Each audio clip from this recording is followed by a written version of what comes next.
Vem pra cena aqui comigo que o assunto é de extrema seriedade.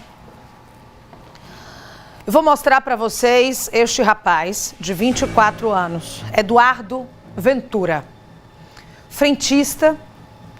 No programa do dia 19 de outubro do ano passado, mostramos o relato dele desesperado após ingerir etanol e ser hospitalizado por 2 vezes.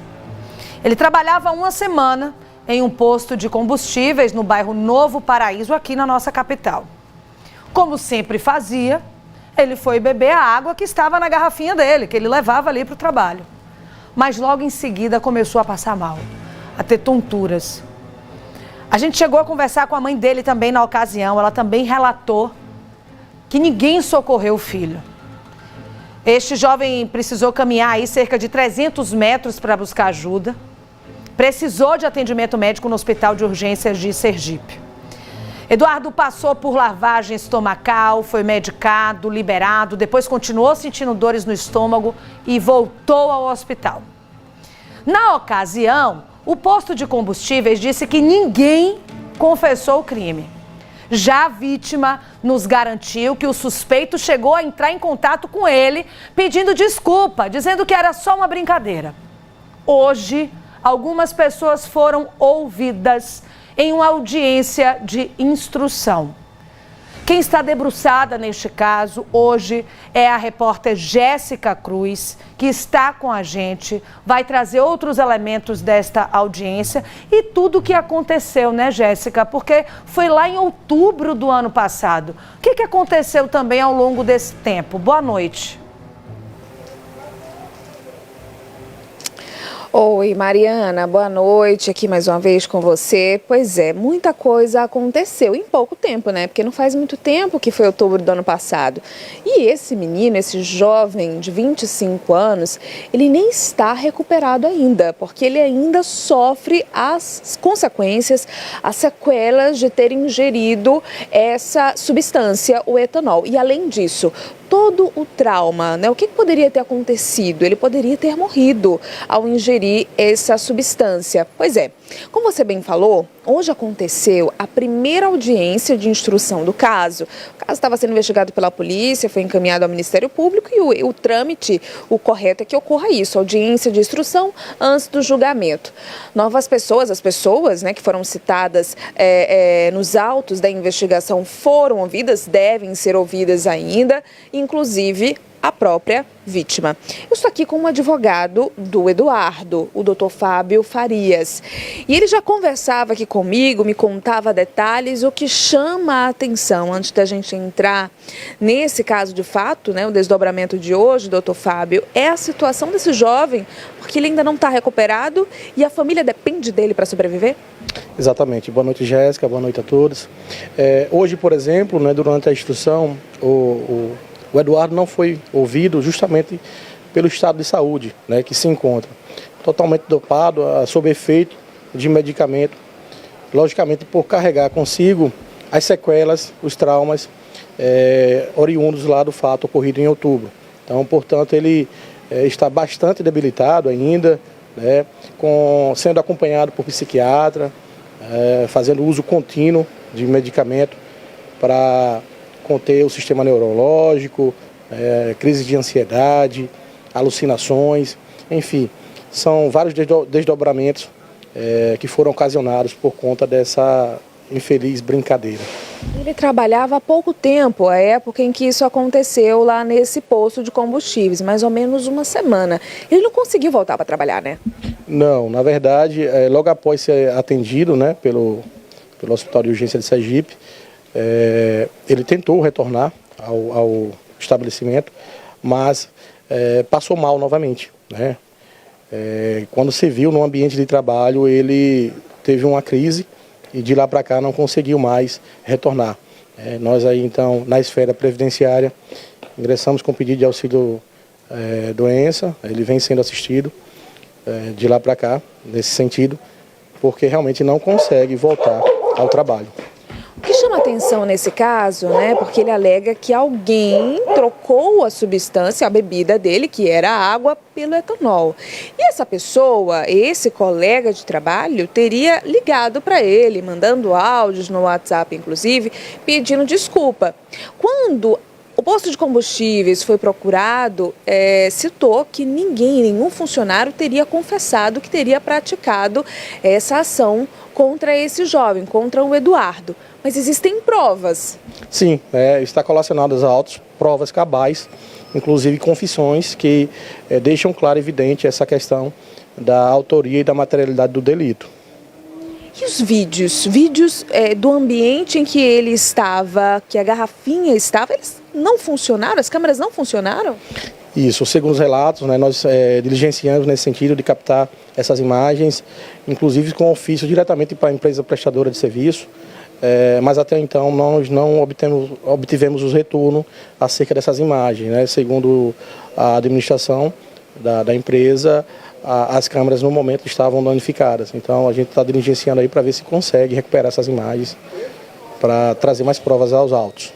Essa primeira audiência hoje ela foi muito importante, né? Ela foi interrompida como um todo, algumas pessoas conseguiram ser ouvidas? Isso, algumas pessoas já foram ouvidas, né, as testemunhas de acusação, outras não foram ouvidas pelo fato de não ter sido devidamente intimadas, e a própria vítima, né, pelo fato de estar numa condição de saúde não favorável. O que vai acontecer daqui para frente? Agora já tem uma nova data para uma audiência, para que ele possa ser ouvido? Já, né? A audiência foi remarcada para o dia 6 de agosto, onde nós iremos dar continuidade, né? Lembrando que os autos de inquérito policial foram concluídos, tornou-se ação penal com a remessa ao judiciário e o entendimento do órgão acusador, o Ministério Público, foi convergente com o entendimento da gente, né, enquanto assistente de acusação, no sentido de haver a denúncia pelo crime tipificado no artigo 121, né, na sua modalidade tentada. Ou seja, entendemos em conjunto que houve sim o dolo, né, a vontade, assumida inclusive o risco de praticar o delito mais gravoso a partir de uma brincadeira, diga-se de passagem, sem nenhum tipo uma brincadeira sem um mínimo de graça, né? Então, a ação penal ela foi iniciada, né, com o oferecimento da denúncia, tipificada, né, pelo artigo 121, ou seja, o homicídio tentado. E aí, na data de hoje, houve a primeira audiência de instrução, que foi remarcada por esses motivos citados, tanto a questão da própria vítima não estar em condições fisiológicas para prestar o depoimento, bem como algumas testemunhas que não foram devidamente intimadas. Então, a audiência foi remarcada para o próximo dia 6 de agosto. Esse réu, ele chega a confessar brincadeira que não é brincadeira? Sim, existe nos autos, né, provas que relatam, né, que mostram, revelam. Mas a polícia, ele confessou porque existem as provas, né, do seu cliente. A polícia, ele falou que foi uma brincadeira? Ainda não. Perante a autoridade policial, ou seja, na fase pré-processual, na delegacia de polícia, ele se resguardou ao direito ao silêncio, que é um direito garantido, e na fase judicial ele terá a oportunidade de falar. Hoje ele não foi ouvido ainda? Não, é o último ato. Tem previsão de quantas audiências devem acontecer? Tudo ocorrendo dentro dos trâmites legais, ou seja, as testemunhas que faltam serão ouvidas, se elas forem devidamente intimadas. Na próxima audiência a gente finaliza a instrução e aí partiremos agora para as derradeiras alegações, que é nessa primeira fase, né, lembrando que o rito do Tribunal do Júri ele é dividido em duas fases, essa fase de juízo de acusação. Então, ao final dessa fase, o juiz, convicto que há provas cabais, fará a pronúncia e aí o réu será submetido ao Tribunal do Júri. Muito obrigada, doutor Fábio, pelas informações. Mariana, a gente fica aqui acompanhando esse caso, né, que precisa ter um desfecho e um resultado a partir do entendimento da Justiça. Eu queria continuar com você, Jéssica, só um pouquinho e aproveitar para falar o seguinte: se o suspeito quiser falar com a gente, nós tentamos entrar em contato com ele, não obtivemos resposta, ou através de algum tipo de advogado, contar a versão dele do que aconteceu, porque a gente, por enquanto, só tem ouvido, de fato, Este homem que relata ter sido vítima, teve essa internação por 2 vezes e até hoje não está bem. Qual é o real quadro de saúde, Jéssica? Só reforçando que você começou a falar aí sobre como ele está agora. Ele chegou a dizer que estava dopado. Ele teve alguma consequência mais grave fisicamente? Olha, Mariana, o doutor Fábio explicou que ele está dopado principalmente por conta dos traumas psicológicos. Mas e os traumas físicos? Existe algum problema de saúde no organismo do Eduardo por conta desse etanol ainda, doutor? Sim, ele toma remédio, né? Ele faz uso de medicamento contínuo para controlar o sistema neurológico. Ou seja, se ele ficar sem tomar esse remédio, ele fica todo trêmulo, né? Perde o controle da parte neurológica. Então, assim, existem traumas fisiológicos também, além dos traumas psicológicos, natureza mental, também existem os traumas fisiológicos, físicos, propriamente ditos.